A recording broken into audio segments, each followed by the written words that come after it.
하나님의 플러스. 룻기 1장 6부터 18절.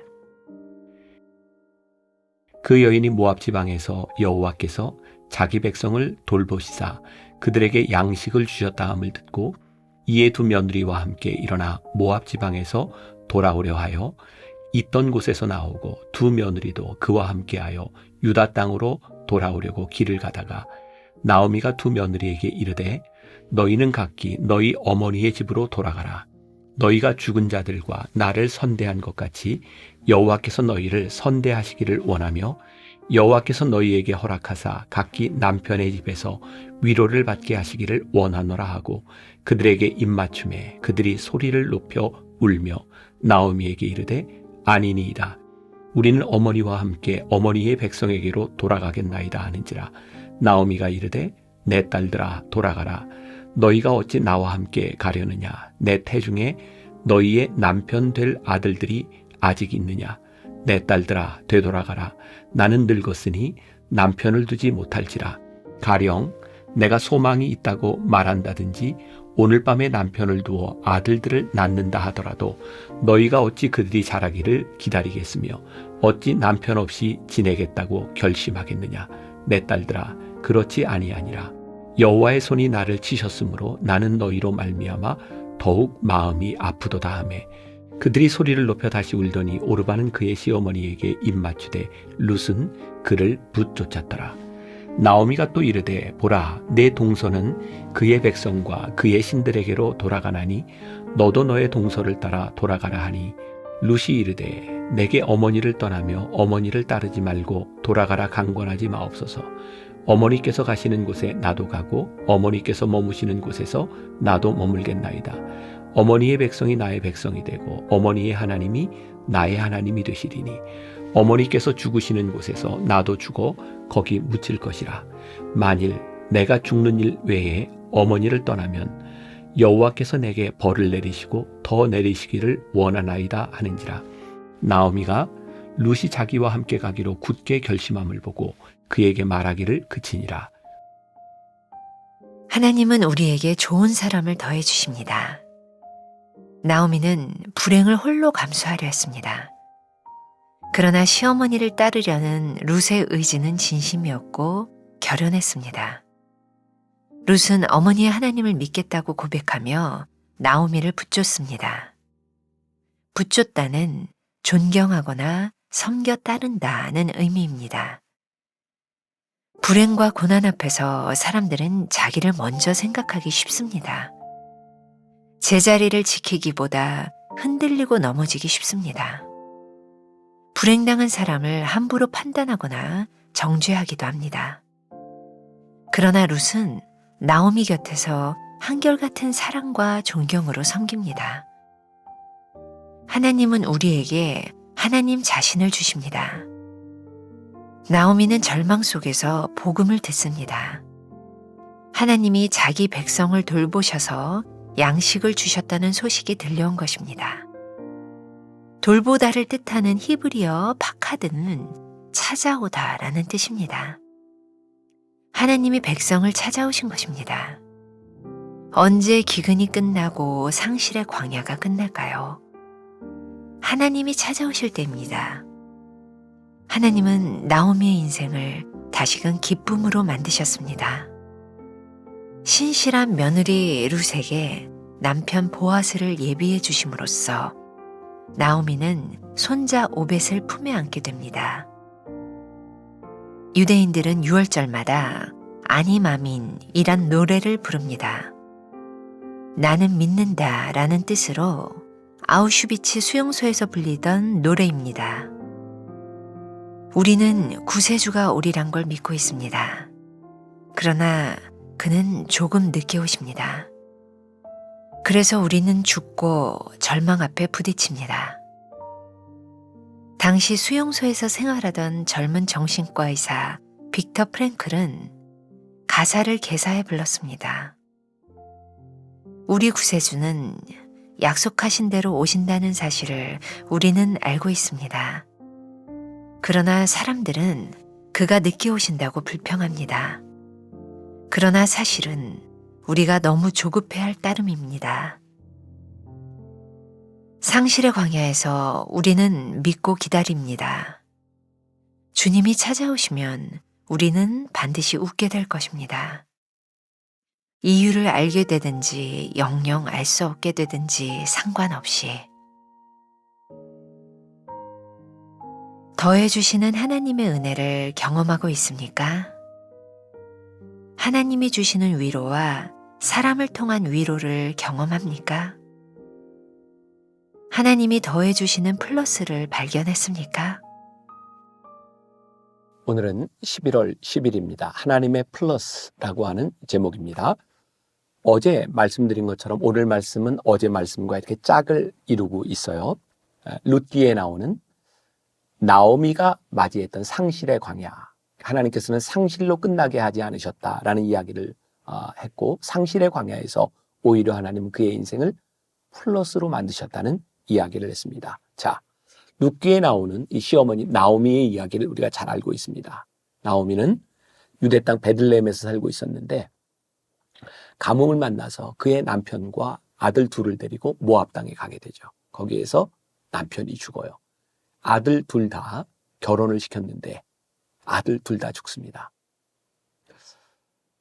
남겨진 며느리 둘을 바라보는 나오미의 마음이 굉장히 착잡했을 것 같아요. 만일 이 나오미에게 또 다른 아들이 있었다면 이스라엘이 가지고 있는 형사 취수라고 하는 제도를 통해서 형이 죽으면 형수를 그 동생이 취할 수 있고 그 나머지 형제들을 통하여 대를 잇게 할 수 있었는데 아들 둘이 다 죽었으니 이 두 며느리에게는 아무런 소망이 없는 거죠. 나오미는 두 며느리에게 이제 너희들 다 떠나가라. 너희 살 길을 찾아 가거라. 왜냐하면 소망이 없었기 때문이죠.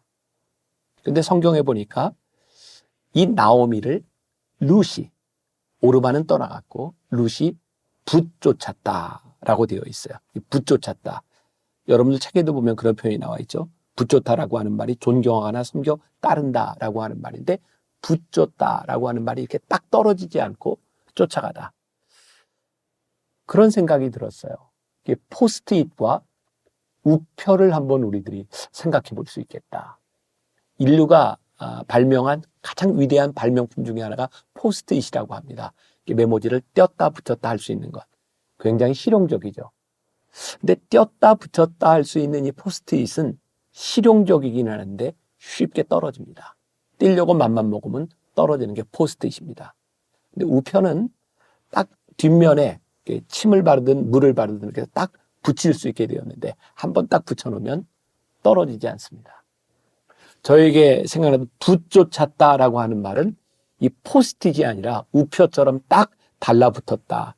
이런 이미지로 저에게 다가와요. 하나님께서 허락해 주셨던 시어머니, 며느리, 이 관계가 붙었다 떨어졌다 할 수도 있지만 하나님께서 우리들에게 주신 그 좋은 사람들 관계가 떨어질 수 없는 붙쫓는 관계가 되는 것 참 복된 일이다. 흔들고 넘어질 때 서로를 붙잡아 줄 수 있는 관계가 되는 것 참 복된 일이다. 이 룻기를 통해서 하나님께서 우리들에게 주시는 중요한 교훈이 있는 것 같아요. 나오미와 룻처럼 너희들이 힘들고 어려울 때 그렇게 붙쫓았으면 좋겠다. 아니, 하나님께서 우리들에게 허락해 주신 그 관계가 복된 축복의 관계가 되었으면 좋겠다. 만일 여러분들 주변에 어떤 사람, 여러분들이 사랑하는 사람, 하나님께서 만들어주신 관계 가운데 여러분들 포스트잇 같은 관계가 아니라 붙쫓을 수 있는 관계가 된다면 하나님께서 우리들에게 주신 좋은 사람, 축복의 사람, 그 사람을 우리도 고백할 수 있지 않을까. 나오미에게 룻은 나오미에게 서로에게 복된 존재가 되었던 것을 성경은 기록해 주고 있습니다. 두 번째 문단에 보면 하나님은 우리에게 하나님 자신을 주십니다. 자, 나오미가 절망 속에서 복음을 듣죠. 하나님께서 자기 백성을 돌보셔서 양식을 주셨다는 소문을 듣게 됩니다.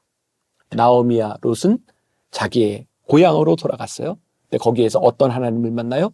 돌보시는 하나님을 만나게 되는 거죠. 자, 이 부분에서 이진희 목사가 쓴 광야에 살다에 나오는 구절을 제가 조금 소개해 드리겠습니다. 광야를 지날 때는 기도 응답이 없어도 기도해야 한다. 달리는 방법이 없기 때문이다. 기도하다 응답이 없어서 포기했다면 그 사람은 진짜 광야에 들어와 있는 것이 아니다. 기도 안 해도 큰 문제가 없기 때문에 기도하는 것을 포기한 것이 아닌가. 진짜 광야에 들어와 있는 사람은 10년 동안 응답해 주시지 않아도 계속 기도할 수밖에 없다. 광야에서는 하나님의 은혜가 아니고는 살아남을 수 없기 때문이다. 그렇기 때문에 하나님이 우리를 찾아오실 때까지 기도할 수밖에 없다. 광야는 그런 곳이다. 광야는 기도로만 살아남을 수 있는 곳이다. 광야를 지날 때 기도하면 견딜 수 있는 힘을 주실 것이다. 그 힘으로 견디며 기도하면 하나님이 반드시 우리를 찾아오실 것이다. 하나님이 우리를 찾아오시는 날 말랐던 시냇물이 흘러가고 닫혔던 것이 열리며 메었던 것이 풀어질 것이다. 막혔던 것이 뚫어지게 될 것이다. 그렇게 해서 우리의 광야가 끝나게 될 것이다. 바로 여기에 하나님께서 그들을 돌보셨다. 하나님의 돌보심의 시간, 나오미와 룻에게 찾아온 이 돌보심의 시간은 그들이 만들어놨던 시간이야. 그들의 상실의 광야를 살아갈 때 하나님께서 그들에게 찾아오셔서 그들에게 기쁨이 되어주셨던 거죠. 우리가 믿는 것이 있어요. 하나님께서 우리를 광야 가운데 살게 하셨다면 그것이 어떤 이유인지 우리가 다 설명할 수 없을지 모르지만 하나님께서 우리들에게 찾아오셔서 우리를 기쁨으로 나오미 슬픔이었던 그의 인생을 쓴물 같았던 그의 인생을 다시 기쁨으로 오르바로 바꾸어 주시는 그 능력을 우리도 경험하게 될 것이라는 사실이죠. 가끔 제가 그런 뉴스를 보면서 이해할 수 없는 부분이 있었어요. 매년 똑같은 소식이 됩니다. 미국 캘리포니아 지역에는 매년 산불이 일어납니다. 그리고 진짜 놀라운 일은 거의 산불이 일어나는 지역에서 또 산불이 일어난다는 거예요. 궁금한 거죠. 야, 저 사람들은 왜 저렇게 산불이 일어나는 지역에서 늘 살면서 저렇게 고통을 당할까? 근데 언젠가 그런 이야기를 듣게 됐어요. 산불이 일어나는 지역에서 살고 있는 사람들이 그 지역을 포기하지 않고 떠나는 이유가 있는데 산불이 난 후에 이사를 하면 다시 불이 날까 봐 두려워 자기들이 살고 있는 집을 버리고 떠나는 패배를 인정하고 낼까 봐 그래서 폐허가 된 곳을 다시 재건하고 거기에서 인생을 다시 살아간다는 거예요. 굉장히 무식하게 보이는, 무지하게 보이는 것일지 모르지만 저는 굉장히 우리 인생에 중요한 교훈이 있다는 생각이 들어요. 우리들이 만나는 인생의 상실의 광야에서 패배하지 않는 방법은 그 자리에서 우리들이 끝까지 하나님을 붙들고 우리를 돌보시는 하나님을 만나는 것이 아닐까. 우리의 인생을 플러스로 바꿔주시는 하나님의 은혜, 그것은 상실의 광야에서 우리들에게 찾아오셔서 우리를 돌보시는 하나님을 우리들이 만나는 거예요. 멋있잖아요. 우리가 그 시간을 지나는 동안 때가 되면 하나님께서 우리들에게 찾아오셔서 우리를 돌보심. 그래서 룻과 나오미의 인생은 마이너스의 인생이 아니라 플러스의 인생으로 바뀌어지게 되는 거죠. 하나님의 숨결 마지막 세 번째 문단에 유대인들은 유월절마다 아니마민이라는 노래를 부릅니다. 이 아니마민, 나는 믿는다 라고 하는 노래예요. 이스라엘 백성들이 가장 고난의 시기를 지나갈 때 그들은 유월절에 그들을 구원해 주셨던 하나님을 기다리며 아니마민이라는 노래를 부릅니다.